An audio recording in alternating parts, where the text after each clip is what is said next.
우리 하나님 믿는 사람 성도라고 말하지요. 성도가 누구입니까? 라고 질문하면 여러 가지로 또 대답을 합니다. 물론 원어 성경 히브리 원어로 보면 하기오죠 하는 말은 구별하여 하나님께 드려진 백성이다 이런 뜻도 있지만, 또 거룩한 백성, 천국 백성, 하나님의 자녀, 하나님의 사랑받는 사람, 뭐 이렇게 말할 수 있겠죠. 그러나 더 은혜로운 말로 표현을 꼭 하라고 하면 성도는요, 하나님이 도와주셔야 살거든요. 그래서 도와주려니까 하나님 우리에게 기도하라고 그랬어요. 부르짖으라고 그랬어요. 그러면 응답으로 우리에게 축복을 해주셔요. 그래서 성도가 누굴까? 기도의 응답을 먹고 사는 백성이다, 이렇게 말할 수가 있습니다. 성경 66권을 다 펼쳐보면 전부 기적은 기도할 때 이루어졌습니다. 하나님의 은총은 기도할 때 이루어졌습니다. 하나님은 자기 백성들을 축복하시는데 기도라고 하는 통로를 통해서 축복해 주십니다. 그래서 성도들이 기도한 만큼 은혜가 있고 형통이 있고, 그리고 기도한 만큼 영성이 있고, 기도한 만큼 겸손해지는 것을 볼 수 있습니다. 그러므로 성도는 기도할수록 축복의 사람, 은혜의 사람, 하나님의 사람으로 바꿔지는 줄로 믿습니다.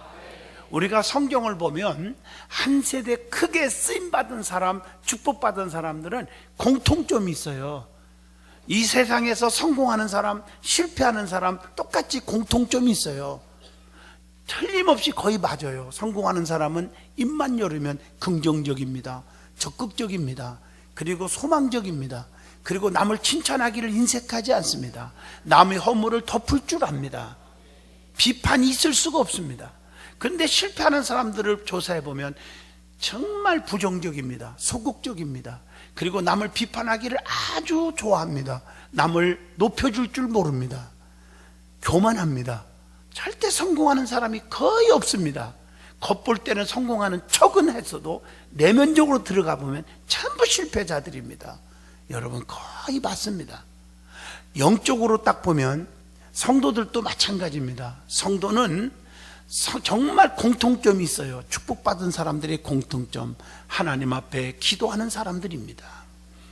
성경에 하나님께서 에서를 미워하고 야곱을 사랑했다, 로마서 9장 13절에 그렇게 말을 하고 있어요. 인간적으로는 이해가 좀 안 되잖아요. 깊이 생각해 보세요. 에서보다 참 야곱은 나빴어요. 그런데 하나님은 야곱을 더 사랑했다는 말은 한마디로 기도하는 사람을 사랑한다 하는 뜻입니다. 사울왕과 다윗왕을 비교해 보세요. 사울도 다윗도 다 좋은 점은 없어, 나쁜 점이 많아. 그런데 사울보다 다윗이 훨씬 나쁜 사람이었어요. 그런데 하나님께서는 잘 보시면 교만하고 기도하지 않는 사울을 버렸고, 죄가 많고 버림받을 수밖에 없는 다윗이었지만 하나님께 회개할 줄 알았고, 주의 종 나단 선지자의 책망을 겸손하게 받아들일 줄 알았고, 무릎을 꿇었기 때문에 기도할 줄 아는 다윗을 하나님이 버리지 아니하시고 왕 중 왕으로, 그것도 크게 하나님이 써주신 줄로 믿습니다. 여러분, 하나님이 누굽니까? 기도하는 사람을 쓰신다는 거, 기도하는 사람은 버리지 않는다는 거, 그게 하나님이에요. 신앙생활 오래 했다고, 직분 가졌다고 목에 힘주지 마시고 좀 엎드려 기도하는 사람이 되십시오. 그게 최고입니다. 여러분, 교회 안에서 기도 많이 하는 사람을 인정하는 거 실수 없습니다. 기도 안 하는 사람을 인정하다가 영적으로 잘못된 곳에 빠져버리는 것입니다. 하나님께 무릎 꿇고 기도하는 사람은 교만하지 않습니다. 하나님을 향해서 겸손해집니다. 절대로 그런 사람 하나님께서 외면하지 않습니다. 오늘 본문에 나오는 다니엘 선지자가 기도하는 선지자로서 사자굴 속에서도 머리털 하나 발톱 하나 상하지 않는 기적을 이룬 사람이었습니다. 다니엘은 히브리 원어로 보면 하나님은 나의 심판자, 혹은 하나님은 우리의 심판자, 이런 의미를 가지고 있습니다. 다니엘은 유다왕 여호야김 3년에 느부갓네살 왕에게 포로가 되어서 바벨론으로 끌려갔던 왕족과 귀족 소년들 중에 하나였습니다. 다니엘을 비롯한 귀족 소년들은 용모가 단정하고 재주가 뛰어나고 학문을 익힌 자로 왕궁에 있을 만한 사람들이었습니다. 그래서 느부갓네살 왕은 이들에게 3년 동안이나 갈대아 사람의 방언과 학문을 가르쳐서 왕 앞에 설 수 있도록 그렇게 했습니다. 다니엘의 이름을 계명까지 해줬는데 그의 이름이 벨드사살이라 그렇게 했어요. 그러나 다니엘은 계명한 이름이 별로 좋지 않아요. 그래서 기뻐하지 않았습니다. 왜냐하면 그의 친구 3명도 계명했거든요. 사드락, 메삭, 아벳느고라는 친구. 오늘 그들은 그 이름을 불렀지만 다니엘은 바꿔진 이름을 부르지 않았어요. 다니엘서 1장 7절에 바꾼 얘기가 나오죠.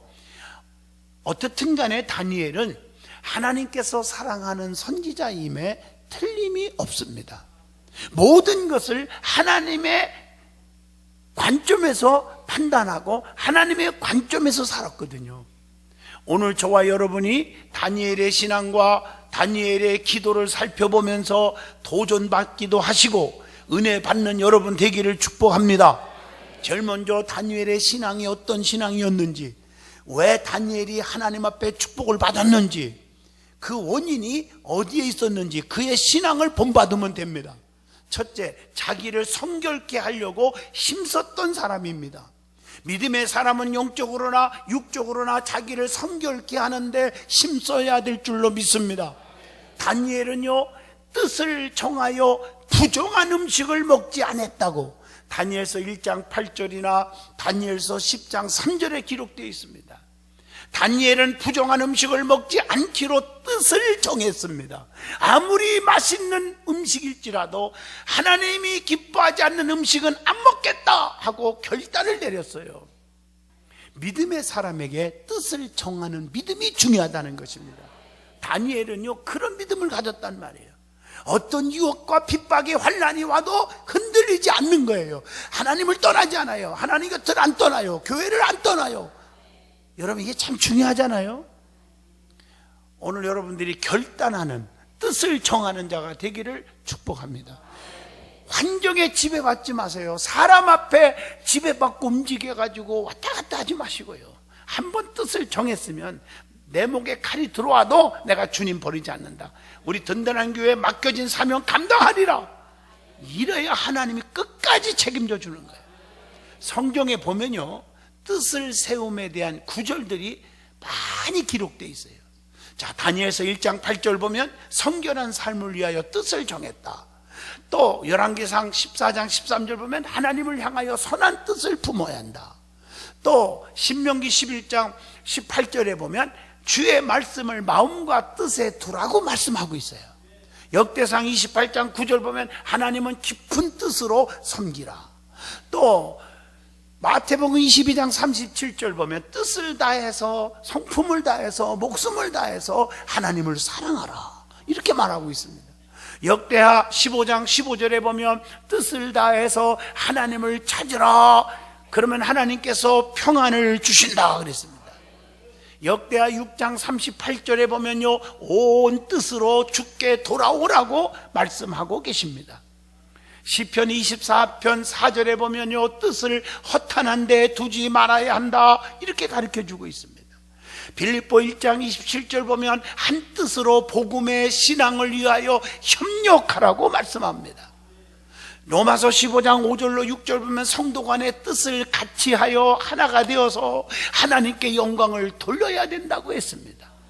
이렇게 성경에 뜻을 정하는 거 얼마나 중요한지 몰라요. 여러분, 아무리 맛 좋은 음식일지라도 하나님이 기뻐하지 않는 것은 먹지 않기로 뜻을 세운 다니엘의 신앙, 우리가 본받아야 되지 않겠습니까? 그리고 다니엘은 부정한 이름을 용납하지 않았다는 거죠. 다니엘서 1장 7절의 말씀입니다. 다니엘은 계명하여 부르도록 한 이름 벨드사살이라는 이름을 기뻐하지 않았습니다. 왜냐고요? 저의 생명을 지킨 벨의 아들, 즉 오베리어 왕의 볼모를 보호하소서라고 하는 뜻이 있기 때문입니다. 우리를 지켜주고 보호하고 보호해야 할 것은 하나님 안에서, 하나님이 우리를 보호하는 것입니다. 왕이 보호하는 게 아닙니다. 내가 나를 보호하는 게 아닙니다. 하나님이 보호하셔야 됩니다. 하나님이 지켜야 되지 않겠습니까? 믿음의 사람은 그래서 이름도 중요한 겁니다. 자기 입맛에 맞게 이름을 자꾸 바꾸는 게 아니라 존귀한 아버지, 높은 아버지, 세상적인 그 큰 뜻을 가진 아브라함을 하나님께서는 열국의 아비라고 아브라함으로 바꿔줍니다. 창세기 17장 5절입니다. 또 창세기 17장 15절에 보면 사레, 왕녀, 여왕이라는 뜻이에요. 세상적으로 높은 거죠. 그러나 열국의 어미라고 하는 사라라고 바꿔줍니다.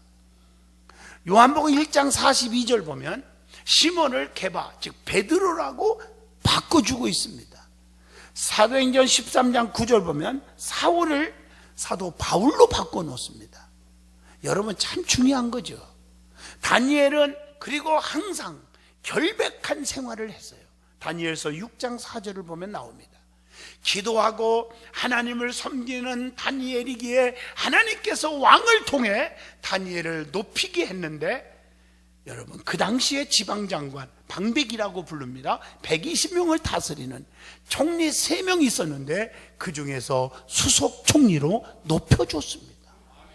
기도하고 하나님을 섬기는 다니엘에게 하나님께서 왕을 통해서라도 다니엘을 높이게 했는데 얼마나 멋있습니까? 이걸 보고 총리와 방백들이 시기 질투하고 쑥덕거리고 힘들게 했습니다.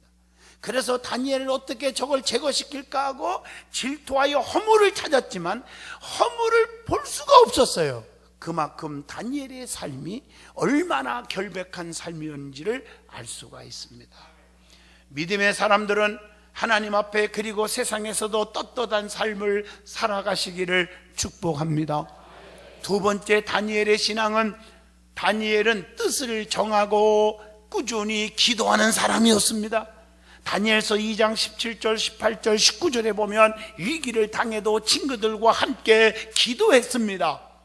자기를 죽이려고 하는 흉계를 알고도 하루 3번씩 꾸준히 기도한 자. 본문 10절 멋있잖아요. 성도들은 어떤 상황 속에서도 낙심하지 말고 꾸준히 기도하는 생활이 중요합니다. 조금 시험에 빠지고 조금 힘들으면 새벽기도 빠져버립니다. 저녁 예배 빠집니다. 수요 예배 기도에 빠져버립니다. 안 됩니다. 다니엘은요, 3번째 신앙은 믿음이 좋은 친구를 둔 신앙인이었습니다. 다니엘서 1장 7절입니다. 누누이 여러분들에게 말씀드리지만 우리가 주변 정리를 잘하겠잖아요. 나무도 가지치기를 잘해야 좋은 나무가 된다고 그랬잖아요. 오늘 다니엘은요, 사드락과 메섹과 아벳느고의 뜨거운 믿음의 새 친구들이 있었다는 사실이 자랑할 만한 일입니다. 여러분 주변에 서로 음식이나 나눠 먹고 선물이나 주고 놀러 다니는 친구가 좋다고 박수 칩니까? 하나님 앞에 바로 서고 신앙의 정절을 지키는 믿음의 사람들이 친구가 있어야 되지 않겠습니까? 내가 잘못하고 실수할 때 정확하게 책망도 해주고 바르게 고쳐주는, 바른 말을 해줄 수 있는 친구가 필요하지 않겠습니까? 느부갓네살 왕의 금신상 앞에 절하지 않고 끝까지 신앙의 정절을 지킨 자들, 오늘 다니엘의 새 친구들은 극렬히 타는 7배나 뜨거운 불못불 속에 집어 넣는다고 하는 협박 속에서도 넘어가지 않은 다니엘서 3장 5절로 6절, 그런 친구를 두었다는 사실입니다. 모든 사람들이 우상 앞에 절해도 넘어가지 않았습니다. 다니엘서 3장 7절로 10절의 말씀입니다. 그러므로 우리 믿음의 사람들은 다른 사람들이 세상적으로 살아간다 할지라도 혹은 불평 원망한다 할지라도 시험 들거나 넘어져서는 아니 될 줄로 믿습니다. 다니엘의 세 친구는 하나님의 도우심을 증거했습니다. 7배나 뜨거운 불 속에 집어넣는다 할지라도 하나님이 나를 지켜줄 거다. 만약에 그리하지 아니할지라도 왕의 신들을 섬기지 않겠다, 나는 우상을 섬기지 않겠다고 믿음의 고백을 했음을 다니엘서 3장 17절로 18절. 여러분 이런 친구가 필요하지 않겠습니까? 우리가 만약에 병들어 죽게 됐는데 치료하지 않는다 할지라도 사업이 힘드는데 사업이 일어나지 않는다 할지라도 하나님을 버리지 않겠다 하는 신앙의 고백이 필요한 줄로 믿습니다. 하나님께서 다니엘의 세 친구를 7배나 뜨거운 불문불 속에서도 하나님은 그들을 건져주셨다고 다니엘서 3장 26절 27절에 말씀합니다. 그러므로 의롭게 사는 자에게 환난과 고난이 오지만 끝내는 하나님께서 구원해 주심을 반드시 믿으시기를 축원합니다. 그래서 잠언서 11장 8절 의인은 환난에서 구원을 얻는다고 했고, 시편 34편 19절에 보면 고난이 많이 와도 하나님께서 우리를 건져주신다고 했고, 또 시편 66편 12절에 불과 물속에서도 하나님께서 끌어내 주신다고 했고, 또 고린도후서 4장 17절에 환난은 아무리 많이 와도 잠시뿐이라고 그렇게 말씀하고 계십니다. 여러분 힘든 일 있습니까? 잠시뿐입니다. 시편 22편 5절에 주님만 의뢰하는 자는 절대로 수치를 당치 아니할 거라고 했어요. 네 번째, 다니엘은 어떤 사람입니까? 담대한 신앙인이었습니다. 다니엘은 기도하면 사자굴 속에 집어넣는다고 하는 어인이 찍힌 것을 알고도 본문 10절에 보면 기도했다고 했습니다. 믿음의 사람은 담대해야 합니다. 협박에 넘어져서는 안 됩니다. 두려워하지 말라고 주님은 말씀하시잖아요. 너희는 마음에 근심하지 말라. 하나님을 믿으니 또 나를 믿으라. 내 아버지 집에 거할 곳이 많도다. 내가 곧 길이요 진리요 생명이다. 나로 말미암지 않고는 아버지께로 올라갈 자가 없다. 요한복음 14장에도 말씀하고 있잖아요. 왜 우리가 두려워합니까? 믿음이 없으니까 두려워하는 거예요. 마가복음 4장 40절 말씀에 그렇게 되어 있습니다. 두려움은 주님을 신뢰하지 못하기 때문에 생기는 거예요. 마태복음 8장 26절입니다. 그래서 여호수아 1장 5절에 하나님께서 여호수아에게 내가 네 평생에 너를 등이 당할 자 없게 해줄 것이며 내가 모세와 함께 있던 것 같이 너와 함께 일 것이며 내가 너를 떠나지 아니하고 버리지 아니할 것이며, 얼마나 아름다운 그 약속을 하면서 강하고 담대하라 이렇게 하나님이 부탁하셨습니다. 믿음으로 담대히 발을 내디딜 때 철철 흐르는 요단강도 쫙 갈라지게 했다고 여호수아 3장 15절로 17절에 말씀합니다. 다섯 번째로, 다니엘은 미래에 대한 묵시를 많이 받은 자입니다. 여러분, 지금 정말 세상이 너무나 혼란스럽습니다. 주의 종들에게 미래에 대한 묵시를 많이 보여줘요. 부족한 정도 조금씩은 하나님이 이 세대의 어지러움을 보여줍니다. 그래서 기도 안 할 수가 없습니다. 주님 오실 날은 아무도 몰라, 성경대로. 그러나 주님이 오실 날이 임박했음을 묵시가 있습니다. 정신을 바짝 차리셔야 합니다. 다니엘은 묵시를 가진 자예요. 여러 묵시가 많은데 다 소개할 수는 없고, 다니엘서 2장 25절로 45절 보면 느부갓네살 왕이 꿈을 꾸고 고민할 때 다니엘이 묵시를 통해서 왕이 잃어버린 금신상의 꿈을 가르쳐주고 해몽했음을 알 수가 있습니다. 또 다니엘서 7장에 보면 세계 종말 전쟁과 그리스도의 심판, 그리고 성도들의 승리에 관한 묵시를 받은 것도 있습니다. 다니엘은 그 외에도 많은 묵시를 받은 선지자임을 우리가 알 수가 있습니다. 여러분, 두 번째로 다니엘의 기도에 대해서 말씀을 드리고자 합니다. 다니엘은 기도하는 사람이니까. 다니엘은 이방나라 바벨론의 포로의 몸이었지만 기도를 끊지 않았음을 본문 10절의 말씀입니다. 우리는 다니엘의 기도의 신앙 모습을 통해서 우리의 믿음이 기도하는 믿음이 있기를 바랍니다. 그래서 다니엘의 기도를 통해서 우리가 은혜를 좀 받아야 됩니다. 자, 어떻게 기도했습니까? 첫째, 죽음을 각오하고 기도했다는 거예요. 기도하면 사자의 밥이 될 줄 알면서도 기도했다는 것입니다. 창세기 32장 24절로 25절 보면 야곱이가 환두뼈가 부러지도록 기도한 거 아시죠? 그래서 결국에는 내 이름을 야곱이라 하지 아니하고 이스라엘이라 하리라. 하나님과 겨루어 싸워 이겼음이더라. 거기서 야곱에게 축복하신지라. 끝까지 중단하지 마세요. 그래서 두 번째 야곱의 기도는 지속적으로 쉬지 않고 기도했다는 거죠. 왕 외에 다른 신이나 다른 사람을 대상으로 기도하면 사자굴 속에 넣는다는 법령이 한 달 동안만 유효한 한정법이었습니다.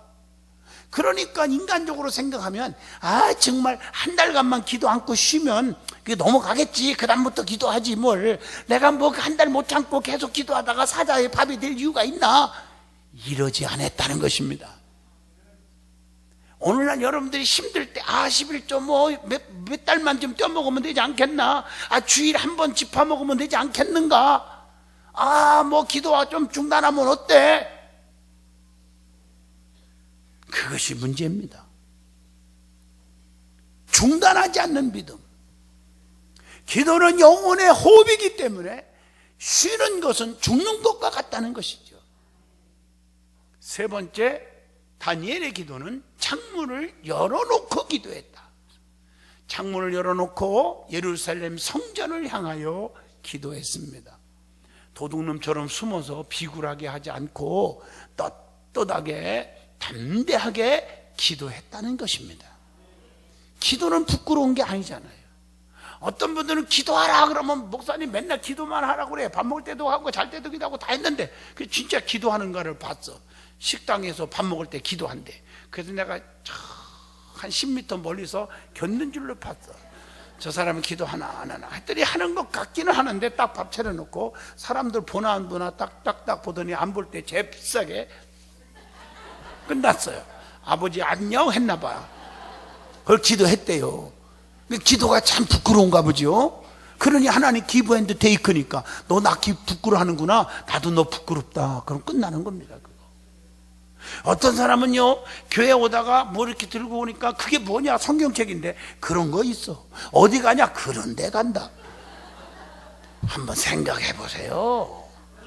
그 예수 믿는 게 그렇게 부끄럽습니까? 좀 담대하게 믿으세요. 어떤 가게 가보면요, 전도지 막 설교 테이프 놓고 막 진짜 막 하는 분도 있는가 하면, 그것도 안 나와. 왜 안 나오냐고 내가 물어보니까, 아이고 우리 집은요 불교인도 또 오고 안 믿는 사람도 있고 무당도 섬기는 사람도 있고 그런데 우리 사업에 지장이 있을까 봐. 알아서 하세요. 여러분, 하나님이 부끄럽습니까? 복음이 부끄럽습니까? 하나님 앞에요, 담대하게 바르게 사세요. 그러면 하나님이 보장해 줍니다. 아멘. 다 책임져 주는 거예요. 어떻게 하면 한 생명에도 전도할까? 우리 지역, 우리 구역, 우리 여전도회, 우리 남선교회, 우리 기관이, 우리 교회학교 부흥시킬까? 이런 마인드가 있으면요, 하나님이 보장해 줄 텐데 그게 적어요. 뭐가 부끄러워요? 네 번째, 성전을 향하여 기도했다는 것입니다. 다니엘은 비록 포로의 몸이라 예루살렘에 가지는 못하지만, 성전에 갈 수는 없지만 포로니까 그의 몸과 마음은 예루살렘 성전에 있었습니다. 얼마나 성전을 그리워하고 사랑하고 있는가를 알 수가 있잖아요. 열왕기상 8장 30절에도, 이사야 5장 7절에도, 히브리서 4장 16절에도 중요한, 성전이 중요한 거 아시잖아요. 사무엘상 1장 10절로 11절 보면 한나가 실로의 성전에서 기도하다가 사무엘 아들을 낳았습니다. 누가복음 2장 36절로 37절에 안나 선지자는 평생을 성전을 떠나지 아니했다고 말합니다. 성전을 통해서 축복하십니다, 아버지가요. 그래서 마태복음 16장 18절, 내가 내 교회를 세우려니 음부의 권세가 이기지 못하게 하리라. 시편 122편 6절, 예루살렘을 향하여 평안을 구하라. 예루살렘을 사랑하는 자에게는 내가 형통케 하리라. 얼마나 아름다워요. 성전을 사랑하세요, 성전을. 그래서 교회관에 뿌리를 내리라는 거예요. 어느 교회든지 교회 한번 정했으면 뿌리를 내리면 그 시온의 대류가 쫙 열리는 거예요. 어떤 소속감이 없는 분들이 있어요. 소속감이. 그러면 안 돼요. 그러므로 하나님은 성전을 통해서 축복하심을 믿습니다. 다섯 번째로, 다니엘은 하루에 3번씩 기도했다는 겁니다. 기도는 정해놓고 하는 거예요. 아침, 정오, 저녁 그게 하는 게 좋아요. 기분 따라 시간 나는 대로 기도하고 환경 따라 자기의 입맛에 맞게 하지 말고요. 정해놓고 기도하세요. 시간이 정해지지 않으면 성의가 없는 기도가 돼버려요. 기도는 정해놓고 쉬지 말고 하시기를 바랍니다. 6번째, 무릎을 꿇고 기도했습니다. 겸손의 기도지요. 하나님에 대한 복종과 겸손을 나타내는 태도가 무릎을 꿇고 기도하는 것입니다. 성경에 무릎 꿇고 기도한 내용들이 성경에 참 많이 나오잖아요. 열왕기상 18장 42절에 보면 엘리야가 가메산에서 무릎을 꿇고 기도했더니 하늘에서 불의 응답이 떨어진 거 아닙니까? 역대하 6장 13절 솔로몬이 이스라엘의 모든 회중 앞에서 무릎 꿇고 기도했습니다. 여러분, 에스라 9장 5절에 선지자는요, 근심 중에 옷을 찢고 무릎을 꿇고 기도했다고 말해서 손을 들고 기도하고, 누가복음 22장 41절 예수님도 무릎 꿇고 기도했습니다. 베드로도 사도행전 9장 40절 무릎 꿇고 하나님 앞에 기도했다고 했습니다. 그러므로 하나님 앞에는 항상 무릎을 꿇어야 한다고 시편 95편 6절에 말씀하고 계십니다. 7번째로 감사하는 기도를 드렸음을 본문 10절을 통해서 알 수 있습니다. 여러분, 불평하고 짜증내고 원망하는 기도하지 마세요. 어떤 분은 기도할 때 자기 신세 타령하는 사람이 있어. 왜 나는 왜 이런고. 더 심한 사람은 왜 하필이면 납니까? 그러면 누구요? 참 답답해요. 도대체 원망하고 불평하는 기도하지 마세요. 절대 그 기도 하나님이 싫어하십니다. 감사 기도하세요. 어려움 당하고 아프고 힘들어도 환난 당해도 하나님 이를 통해서 하나님 앞에 기도하게 하시니 감사합니다. 멋있잖아요. 감사는 하나님 응답을 주십니다. 그래서 데살로니가전서 5장 18절에 쉬지 말고 기도하라, 범사에 감사하라, 이것이 너희를 향하신 하나님의 뜻이니라. 결론입니다. 다니엘은 기도의 사람입니다. 기도의 사람은 신앙의 정절을 지킵니다. 어떤 경우도 하나님을 버리지 않습니다. 목숨 걸고 자기 신앙을 지켰고 하나님께 영광을 돌렸습니다. 그래서 하나님의 사자의 굴 속에 들어가도 발톱 하나 상하지 않고 하나님이 지켜주셨습니다. 기도의 사람이 되시기를 바랍니다.